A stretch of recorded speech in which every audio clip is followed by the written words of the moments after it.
This segment brought to you by Kansas Corn. Learn more at kscorn.com.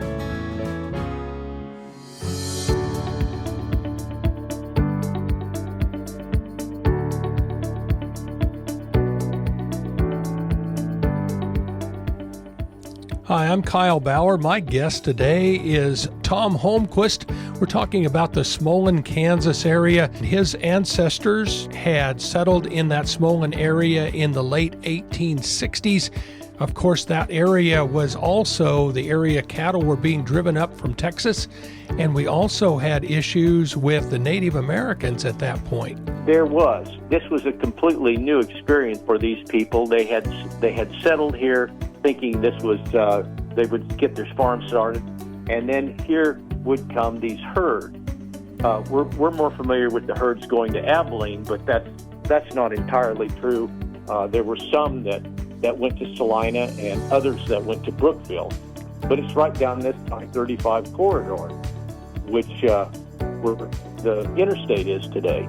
And so there were occasional times when these cattle would come and they would hear the herds, and they could hear these coming because of the clicking of the horn against each other. And then they would realize that they were in serious problems here. These cattle would come right across their field and destroy their corn or their oats or whatever they had in the field, and the Cowboys paid no heed to them, would just go on their way, having destroyed whatever crops were here. One interesting story that I had been told was a woman was alone here. Actually, it was my great-grandmother, and she was here alone at one time. Several cowboys showed up. They had probably delivered their herd and maybe were on their way south, and they had obviously been drinking, and they came to the little sod house that was here.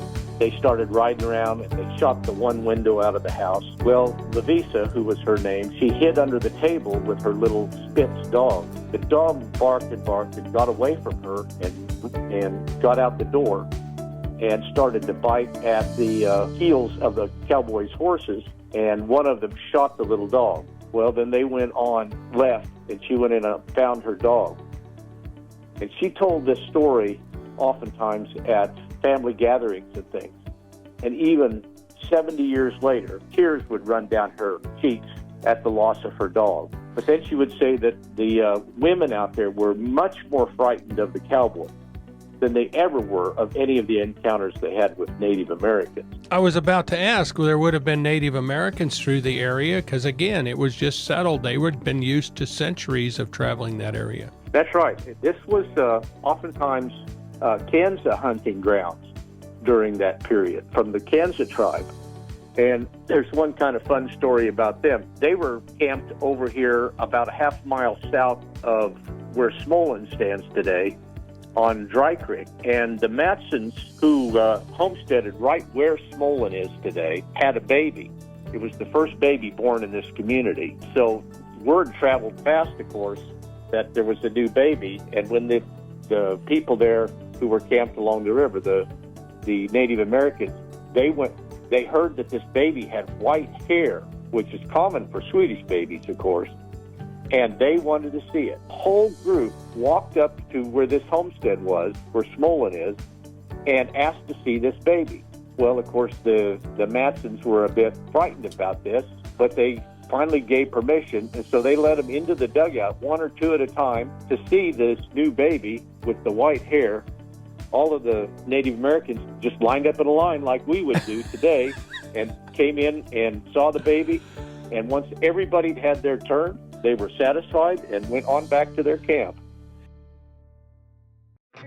Next time you see a beautiful field of corn, reach out and thank the farmers who work tirelessly to raise corn for livestock feed, renewable fuels, and exports to feed a growing world population.